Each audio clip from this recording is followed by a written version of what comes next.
हम लोग पढ़ रहे थे नेत्र रोग, पहला चैप्टर पढ़ रहे थे, और इसमें दोष वाला जो दोष के हिसाब से जो किया गया था वो पढ़ चुके थे। अब देखते हैं स्थान के हिसाब से जो 76 रोग हैं, 76, उनको कैसे डिवाइड किया गया है स्थान के हिसाब से। एक बार कोई बता दो, आवाज आ रही है और स्क्रीन दिखाई दे रहा है?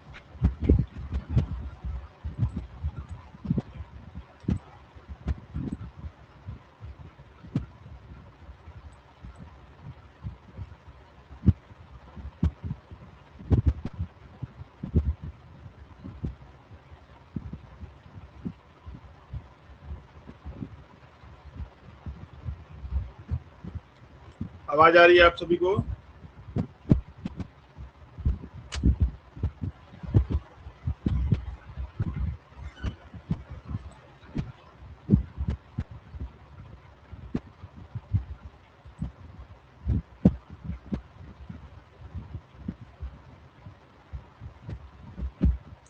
आवाज और स्क्रीन आ रही है?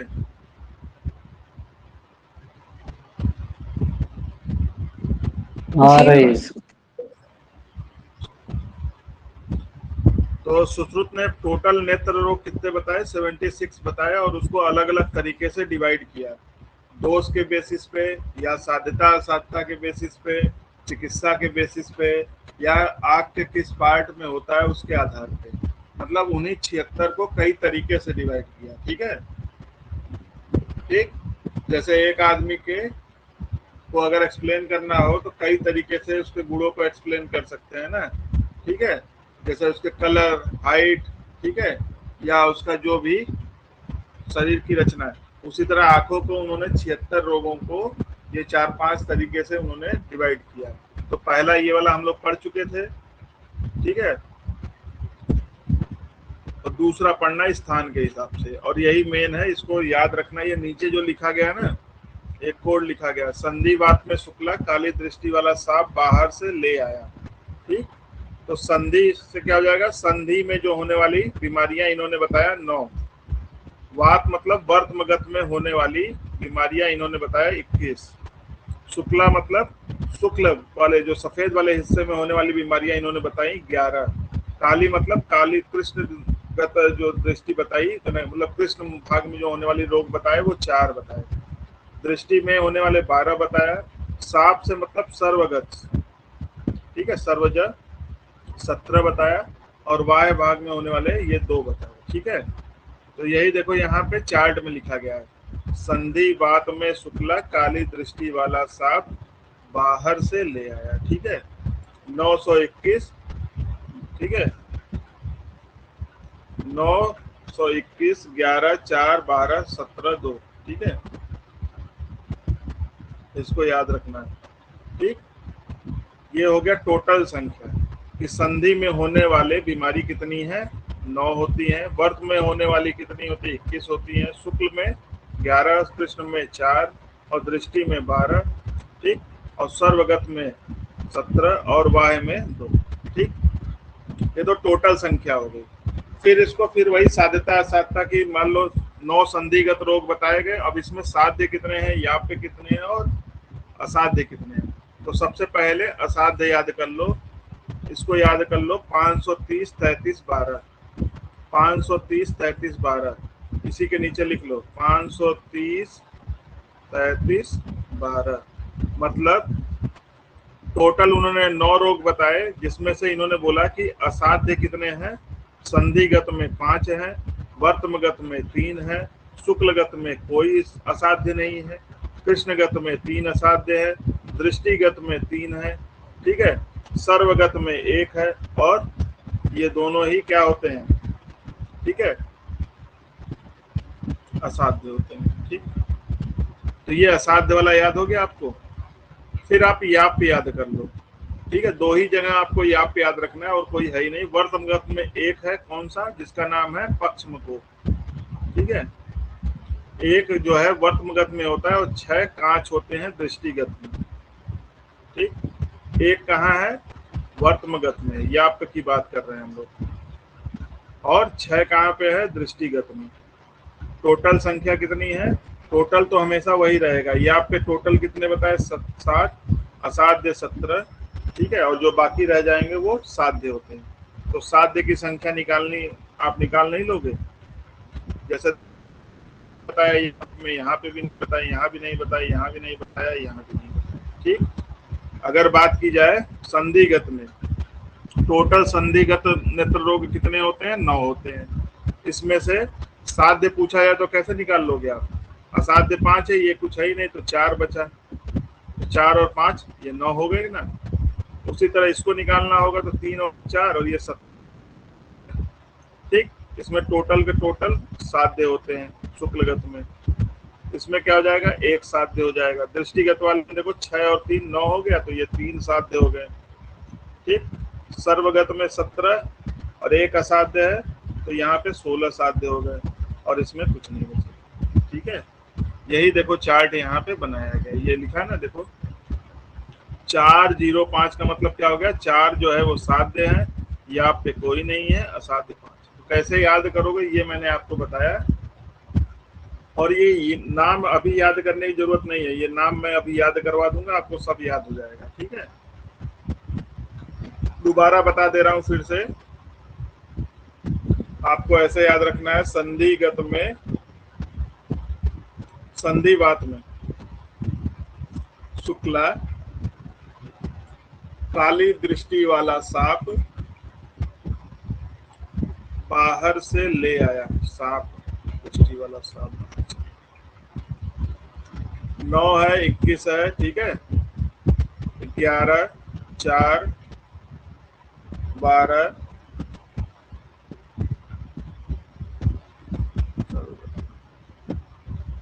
ठीक है, 17 और 2,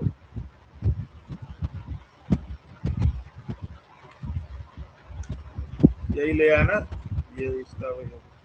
फिर हम याद करेंगे असाध्य। असाध्य के लिए एक लाइन याद करना है, 530 33 12, 530 33 12 याद करना है, ठीक।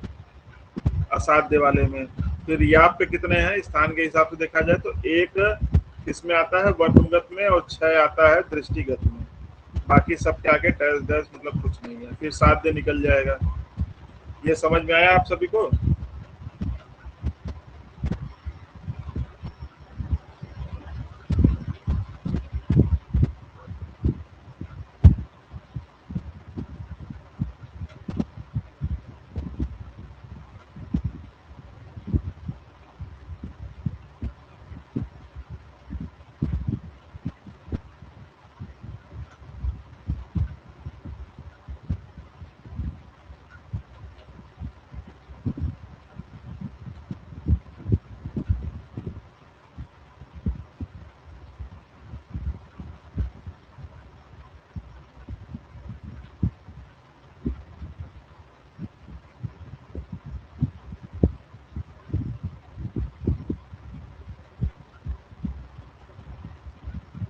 ये आ गया आपको समझ में?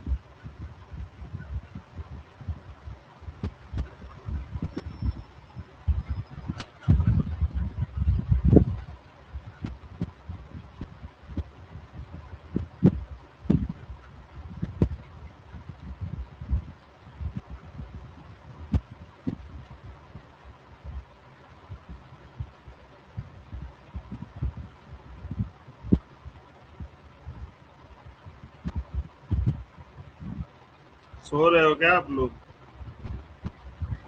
कोई लोग बोल नहीं रहे हो? आ गया सर। अच्छा,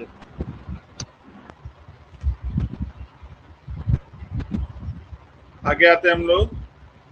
तो ये हो गया आपका स्थान के हिसाब से, इसी को आधार बना के हम लोग सारा पढ़ेंगे, तो इसको जरूर याद रखिएगा। आगे आते हैं हम लोग। अब देखो चिकित्सा की दृष्टि से भी इन्होंने डिवाइड किया है, ठीक, कि जो 76 बीमारियां हैं उसमें से कितने लोग का भेदन करना होता है, कितने का लेखन करना होता है, कितने का छेदन करना होता है, कितने वैद्य हैं, कितने अशस्त्रकृत हैं, मतलब कोई इसमें प्रोसीजर नहीं करेंगे, केवल दवा देंगे, और कितने, ठीक है,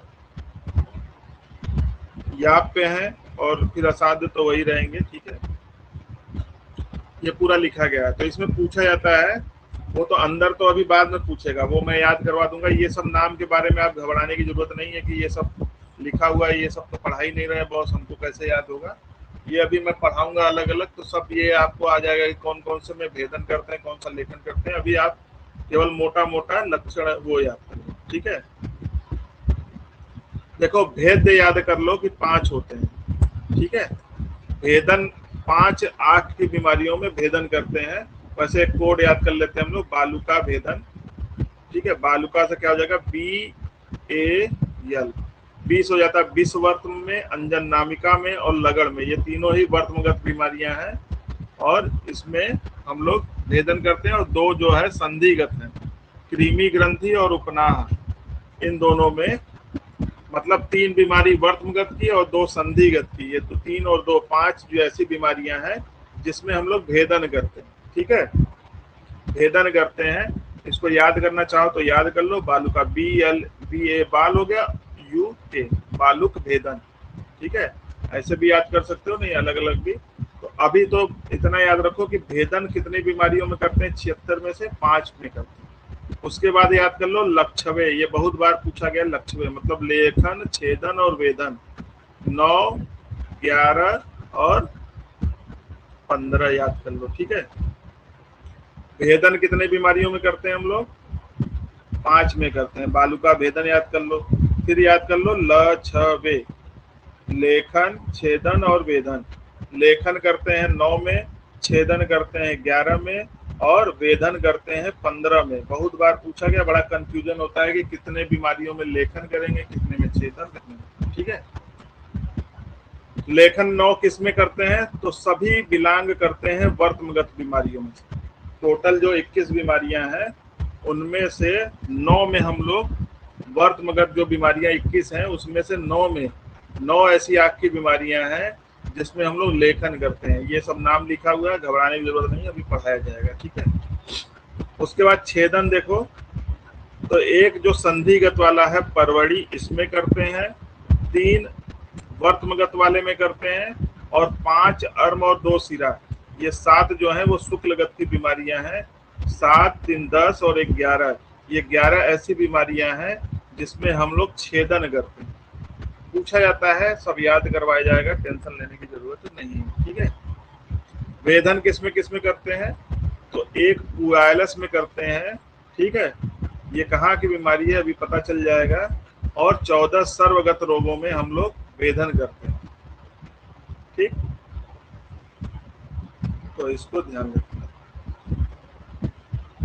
देखो सर्वगत टोटल जो होता है वो 17 होता है, उसमें से ये 3 को छोड़ के सभी में हम लोग क्या करते हैं, वेदन करते हैं। तो जब तुम्हें अगर 17 के नाम पता रहेंगे कि ये सर्वगत की बीमारी है, उसमें से ये 3 हटा दोगे, बाकी कुछ भी आएगा उसमें लगा दोगे कि वेदन करते हैं। अभी चलो पढ़ाऊंगा, आगे आ जाओ। असंस्कृत 12 है।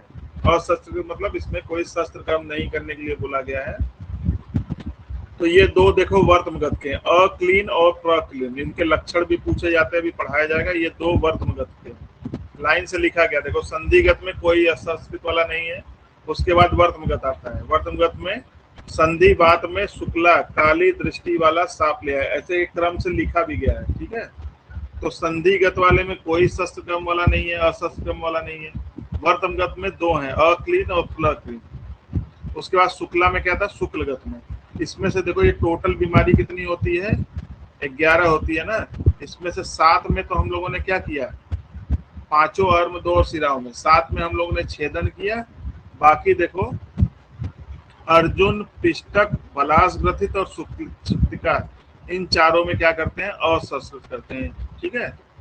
कृष्णगत में एक है अवर्ण शुक्र, इसमें हम लोग असंस्कृत करते हैं। और 3 दृष्टिगत के, पित्त विदग्ध, कफ विदग्ध और धूमदर्शी, ठीक है। और 2 सर्वगत के हैं, सुख सक्षिपास और अम्ला दूषित। तो ये सब पढ़ाया जाएगा, अभी बस देख लो, अगर नहीं पढ़े हो तो याद हो जाएगा, ठीक है। याप पे देखो, याप पे तो सबको पता है, यही 7 याप पे होते हैं, इनको रट डालो। एक पश्चमकोप है जो वर्तमगत का है और 6 काच है जो दृष्टिगत का है। बाकी देखो 17 असाध्य होते हैं, जिसमें से 15 ये 2 बाह्य वाले होते हैं, ठीक है। अभी पढ़ेंगे कौन कौन सा असाध्य है। ठीक है, पढ़ना चाहो तो ये देख लो, ये पांचों जो है ना, एक अलजी और चार नेत्र स्राव, ये संधिगत में होते हैं। ये पांच जो है संधिगत के असाध्य होते हैं। अभी पढ़ा था आपने, 4, 0 और 5 पढ़ा था ना।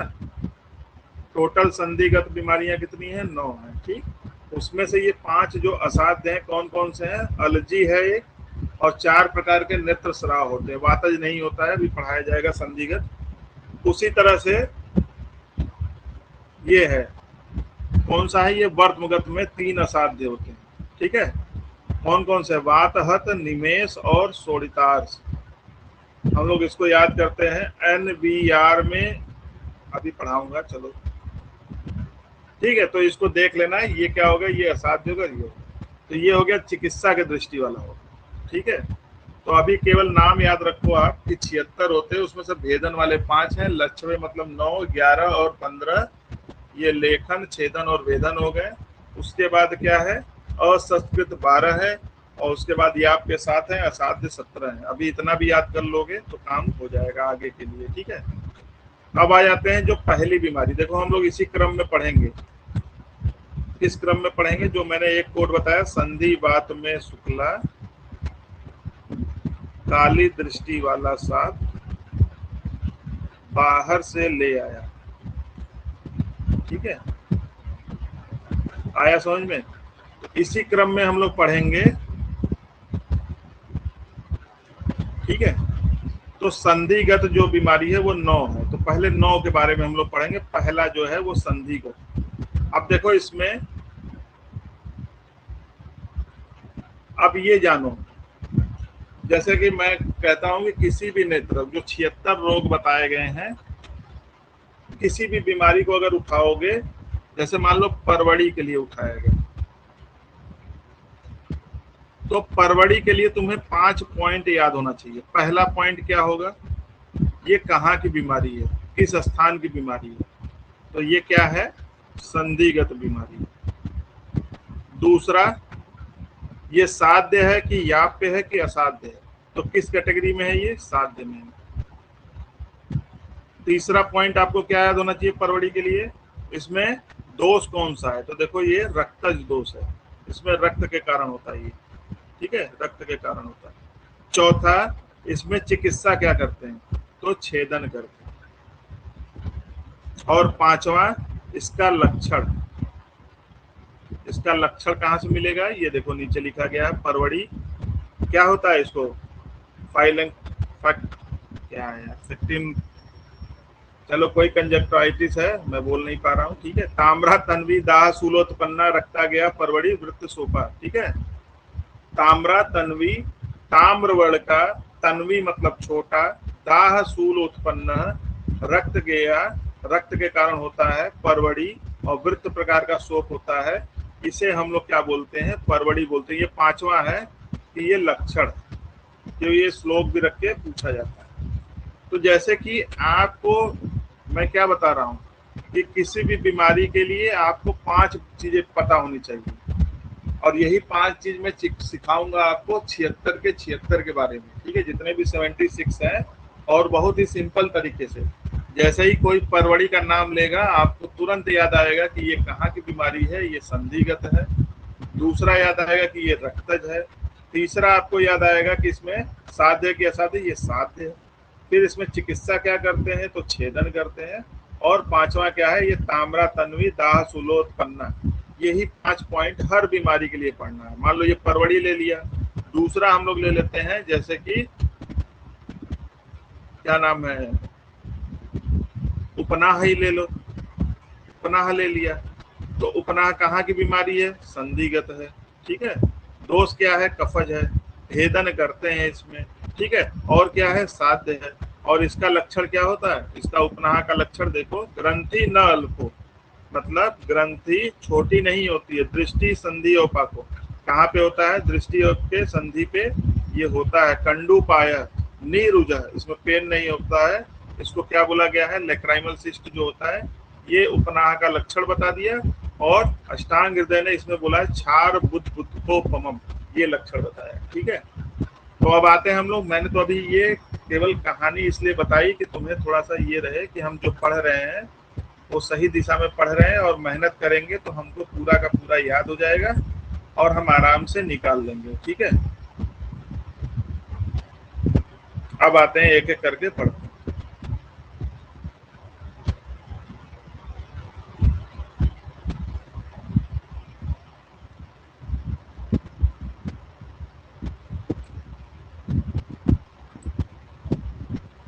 ठीक, सबसे पहला क्वेश्चन आपको क्या ध्यान रखना है? पहला क्वेश्चन ये है कि संधिगत रोग सुश्रुत में कितने बताए? 9 बताए हैं।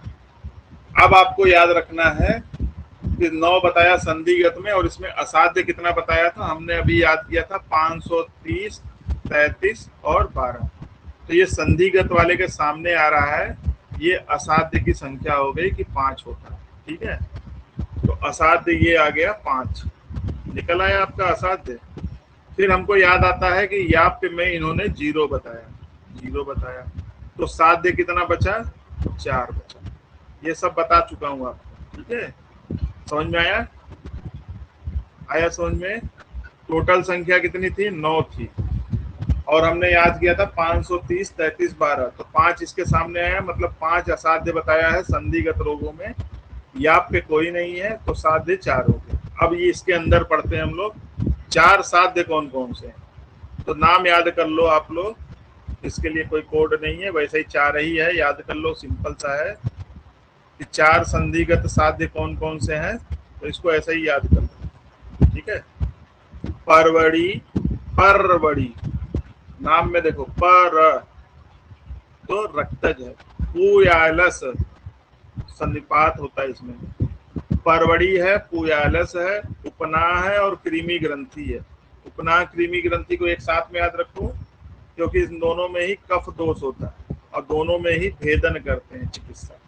ठीक है, तो ऐसे याद करो, परवड़ी है, परवड़ी, इसमें रक्तज होता है, और इसमें एक तरह का आउटग्रोथ होता है, इसको काट के निकाला जाता है, परवड़ी को छेदन करते हैं। ठीक है, पुयालस, इसमें पुयालस, तो इसमें सन्निपात होता है और इसमें वेदन करते हैं। उपना और कृमि ग्रंथि क्या है? कफ दोष के कारण होता है, और इसमें भेदन करते हैं। ठीक है, पहले आपने 4 नाम याद किए, परवड़ी, पुयालस याद कर लो, पीपी वाले 2 हो गए, परवड़ी, पुयालस। ठीक है, परवड़ी में रक्त दोष है, पुयालस में सन्निपात है। उपना और कृमि ग्रंथि क्या है? इन दोनों में कफज है, और दोनों की चिकित्सा सेम है, भेदन करते हैं। पुयालस में क्या करते हैं हम लोग? भेदन करते हैं, पंक्चरिंग करते हैं, और परवड़ी में छेदन करते हैं। इसको याद कर लो, एक छेदन मिल गया, एक वेदन मिल गया, 2 भेदन वाले मिल गए हमको। ठीक है, यहाँ पे कोई है ही नहीं, असाध्य 5 है। हमने याद किया था एक अलजी होता है, अलजी का दोष जरूर रट डालो, ये सन्निपात के कारण होता है। और 4 प्रकार के नेत्र स्राव बताए हैं सुश्रुत ने, वातज नहीं बताया क्योंकि इसमें वेदना नहीं होती है। ठीक है, इसमें इन्होंने इसका लक्षण बताया नेत्र स्राव का, रुग विहीन कनिनाथ। ठीक है, क्या होता है इसमें? पेन नहीं होता है। तो ये 4 प्रकार के नेत्र स्राव इन्होंने कौन कौन से बताया? पित्तज बताया है, कफज बताया है, रक्तज बताया है, सन्निपातज। वातज नेत्र स्राव सुश्रुत ने नहीं बताया है, ये ध्यान रखना आप लोग। ठीक है,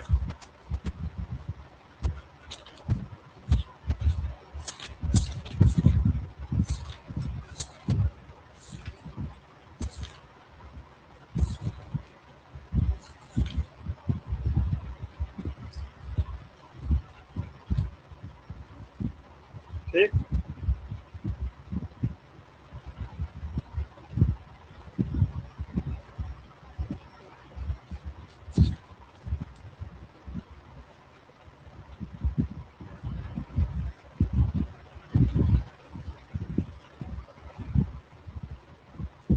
आया समझ में? ये अब नाम आपको याद हुए। 4 साध्य कौन कौन से हैं? एक परवड़ी है, एक पुयालस है। परवड़ी में परवड़ी रक्तज है, पुयालस में सन्निपात है। परवड़ी में क्या करते हैं? छेदन, और इसमें क्या करते हैं? वेदन।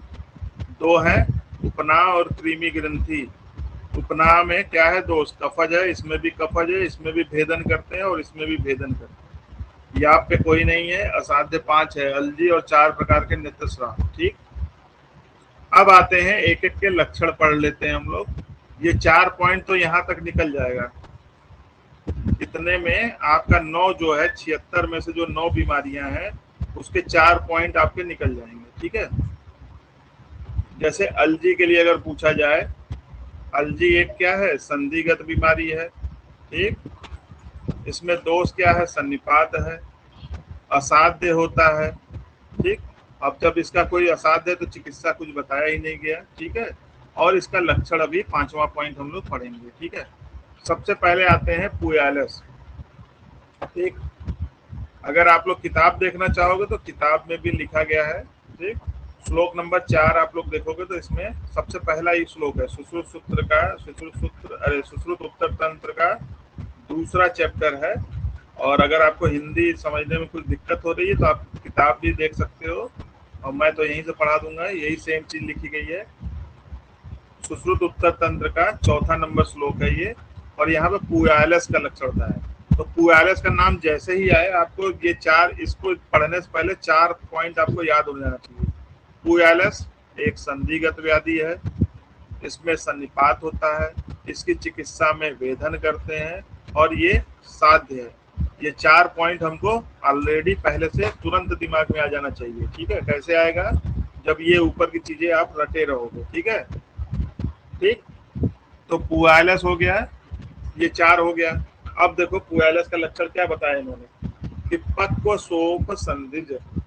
ठीक है, और कैसा हो जाएगा, सांद्र पूयम, इसी से पकड़ लेते हैं, गाढ़ा जो है पस निकलता है उसमें से। ठीक है, तो उसे हम लोग क्या बोलते हैं, इन्होंने बताया कि पक्व शोफ संधि, मतलब संधि में क्या होगा, शोफ होगा, और उसमें जब पाक हो जाएगा तो गाढ़ा पस निकलता है। इसको एक्यूट बैक्टीरियोसिस्टाइटिस बोलते हैं। और पक्व शोफ संधिज स्रवेद सांद्र पूयम पुयालस है। ठीक है, ये किसका लक्षण बताएगा, तो ये 5 पॉइंट इसके पूरे हो गए पुयालस के। अब आपसे कोई आज के बाद कोई पूछेगा पुयालस के बारे में तो आप तुरंत ये 5 पॉइंट अगर बता दिए, चाहे आप यूजी हो, पीजी हो, चाहे एमओ हो, एमओसीएच हो, एआईपीजीडी, किसी भी एग्जाम में पूछेगा, इस 5 पॉइंट के ऊपर कभी नहीं पूछता।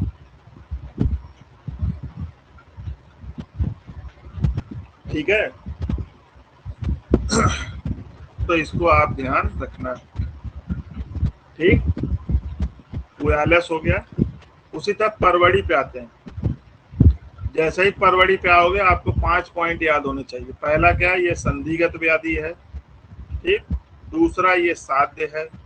तीसरा इसमें क्या, परवड़ी में रक्तज है। चौथा इसमें क्या हो जाएगा, इसमें चिकित्सा क्या करते हैं, छेदन करते हैं।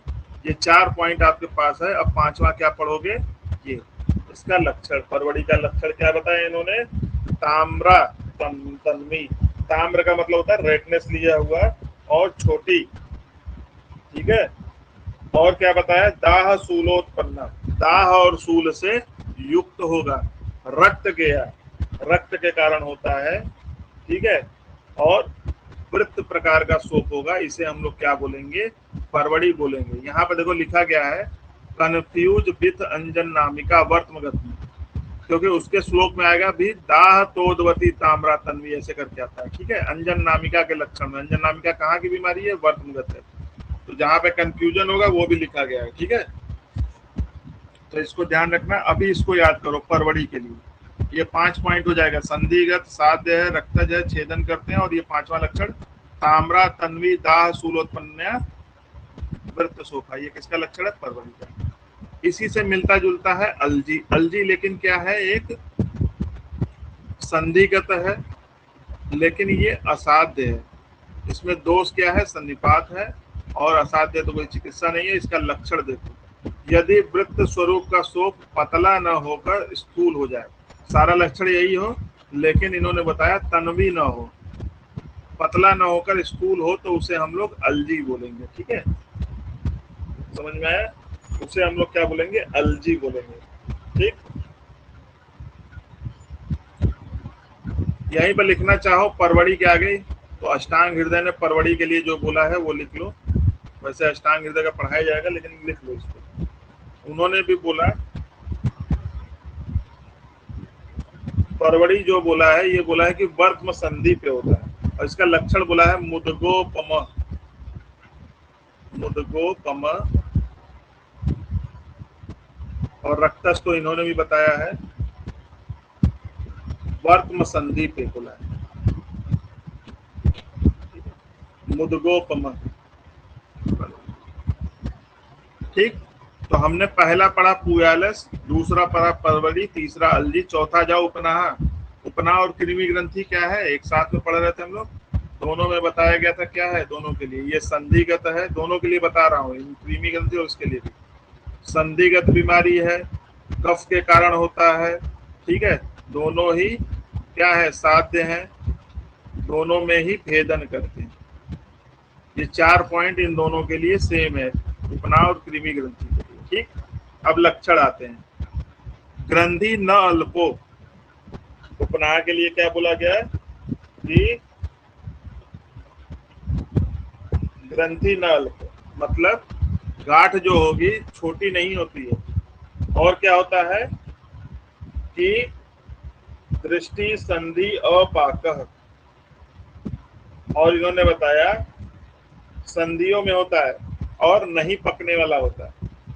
दृष्टि संधि अपाक, कंडू प्राय, खुजली होगा, नीरुजह उपनाम, और इसमें पेन भी नहीं होता है, इसमें भी उपनाम, ठीक।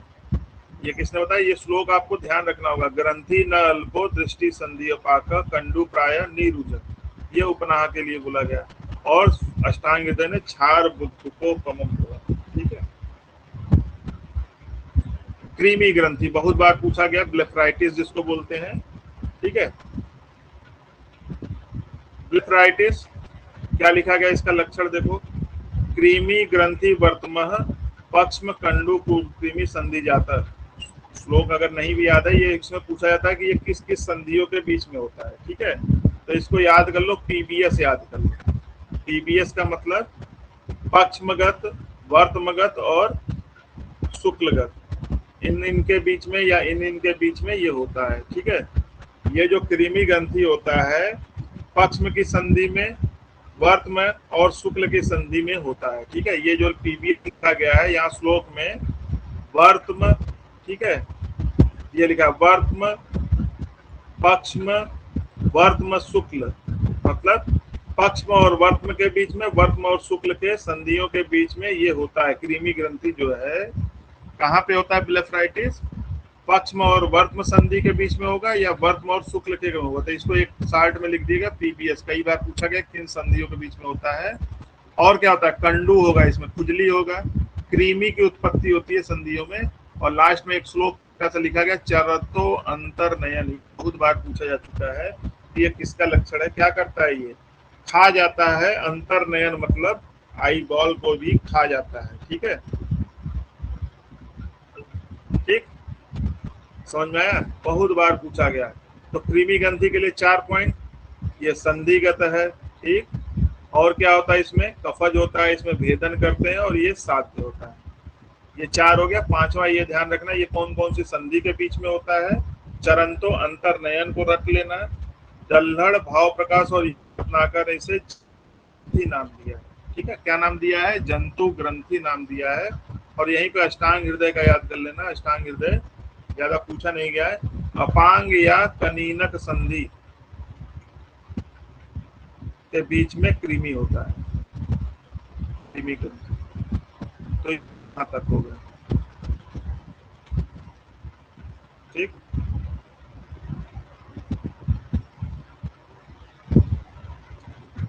नेक्स्ट आ जाओ। अब 4 प्रकार के जो स्राव बताए गए हैं, ठीक है, इसमें बताया गया कि सुश्रुत ने वातज नहीं बताया, ठीक है। तो इसका नाम दिया गया है, एक का नाम है पुय श्राव। पुय श्राव नैक रूप, अनेक रूप वाला होता है, मतलब कई तरह का इसमें से जो श्राव निकलेगा वो अनेक रूप का होगा। श्लेष्म श्राव वाले में श्वेत और सांद्र हो, पिक्षिल हो, तो वो श्लेष्म श्राव हो गया। रक्त श्राव में रक्त वाला हो, जल श्राव या पित्त श्राव, जल की आभा वाला जो होगा उसे पित्त श्राव होगा। भागवत ने जलाश्राव का वर्णन किया जो कि वातिक असाध्य होता है, इन्होंने इसको वातिक बोला है, ठीक है, जलाश्राव को भागवत में, ठीक। तो इसको ध्यान रखना।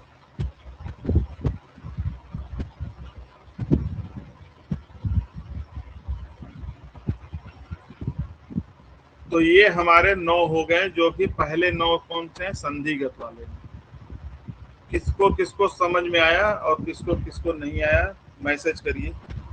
जो 9 पढ़ा आपने, 76 में से 9 बीमारियां पढ़ी, मैसेज करिए धड़ाधड़, जल्दी जल्दी, जितने लोग क्लास कर रहे हैं।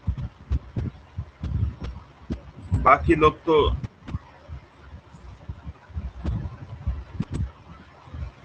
जल्दी जल्दी बताइए।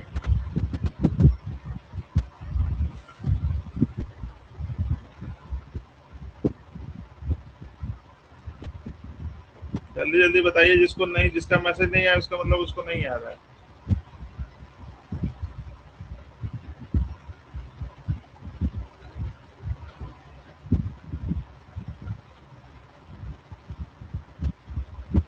बाकी लोग सो रहे हैं, ठीक है। चलिए, अब ये हो गया हमारा 9 संधिगत हो गया। अब आते हैं नेक्स्ट, ठीक है। 9 नेक्स्ट आते हैं वर्तमगत बीमारियां। तो हमने अभी पढ़ा कि वर्तमगत रोग, ठीक है, वर्तमगत रोग सुश्रुत ने कितने बताए? 21 बताए, ठीक है। और हमने अभी पढ़ा संधिगत रोग कितने थे? 9 बताया। वर्तमगत कितने बताए गए हैं? 21 बताए गए। और हमने असाध्य वाला एक जो कोड याद किया था, 530 33 12। धीरे धीरे करके ये फिल होता रहेगा, ठीक है। 530 और 33 12। तो ये 9 वाले में तो हम लोगों ने पढ़ ही लिया है, 4 इसमें 7 0 और ये 5 हो गया। अब इनका पढ़ो वर्तमगत वाले में। वर्तमगत में ये दूसरा पढ़ रहे हैं हम लोग, ये पढ़ चुके हैं, ठीक। तो वर्तमगत की टोटल जो नेत्र रोगों की संख्या इन्होंने 21 बताई, उसमें से बोला है कि 3 असाध्य होते हैं, ठीक है। और याप्य कितने होते हैं? आपको अभी बताया मैंने, याप्य एक होता है और उसका नाम क्या है? पक्षमकोप। रख लो इसको, बहुत बार पूछा गया क्वेश्चन। और तो 4 हो गया, 3 और 1 4 हो गया, तो साध्य कितने बचे? 17। देखो यही लिखा गया ना, ठीक। 3 कितने हो गए? असाध्य हो गए, 1 याप्य हो गया, और जो बचा रह गया 17 साध्य। अब आ जाओ 3 असाध्य कौन कौन से हैं, और इनको दोषों के साथ हम लोग याद कर रहे हैं, दोष के साथ में याद कर रहे हैं, ठीक है। तो एक कोड याद कर लो, NBR में BBR असाध्य। N से मतलब निमेष, B से मतलब वातहत मर्म, और R से मतलब रक्तार्स या शोणितार्स। शोणित का मतलब ही रक्त होता है, रक्त का मतलब ही। NBR में BBR असाध्य। इसका क्या मतलब हुआ? निमेष, वातहत और रक्तार्स या शोणितार्स। ये इनमें दोष क्या है? निमेष में वातज होता है, वातहत में भी वातज होता है, और रक्तार्स में रक्त, ठीक है। मतलब ये दोनों वातज हो गए, ये रक्तज हो गया, और ये सभी क्या है? असाध्य, ठीक है। अभी आपसे कोई पूछ ले निमेष, तो आपको फिर वही 5 पॉइंट याद रखने हैं निमेष के लिए। पहला पॉइंट क्या होगा? ये वर्तमगत बीमारी है। दूसरा, इसमें दोष क्या है? देखिए वातज है। तीसरा, ये क्या है? असाध्य है। चौथा, इसका चिकित्सा कुछ होगा ना, असाध्य, ठीक। और पांचवा, इसका लक्षण, जो कि अभी हम लोग आगे पढ़ेंगे। निमेष का लक्षण देखिए, कहीं लिखा होगा निमेष का लक्षण, अभी बाद में आएगा। और ये रहा, बहुत बार पूछा गया है निमेष का, ये 5वां पॉइंट हो जाएगा। चालत्य अति वर्तमानी, मतलब जिसकी भौवें ज्यादा, वर्त में जो है ज्यादा चलने लगे, फड़कने लगे, एक तरह से समझिए। चालत्य अति वर्तमानी, और इसमें थर्ड नर्व की दिक्कत होती है, ठीक। ये भी पूछा जाता है। तो ये 5 पॉइंट आपको ध्यान रखना होगा। अभी पढ़ाऊंगा मैं डिटेल में, अभी वापस आ जाता हूँ। पानी की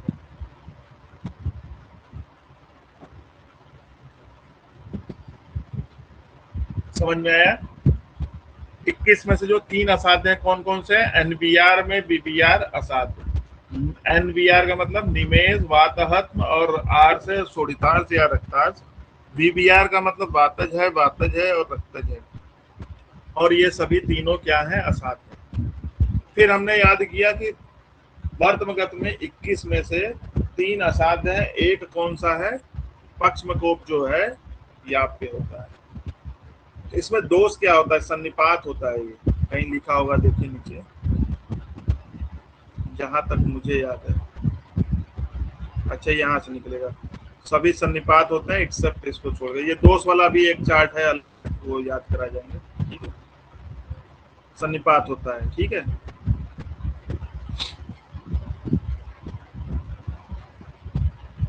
उसके बाद जो बचे रह जाते हैं वो 7 हैं,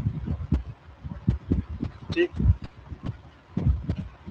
अब ये देखो यहाँ पे लिखा गया है, जो 21 प्रकार के वर्तमगत रोग हैं उनके नाम लिखे गए हैं, ठीक है। ये जो है 21, पूरे 21 के नाम याद करने के लिए, याद रहेंगे तभी तो तुम निकाल पाओगे कि ये वर्तमगत की बीमारी है। और नहीं भी याद रहेगा तो भी दूसरा तरीका है जिससे तुम निकाल लोगे, ठीक है।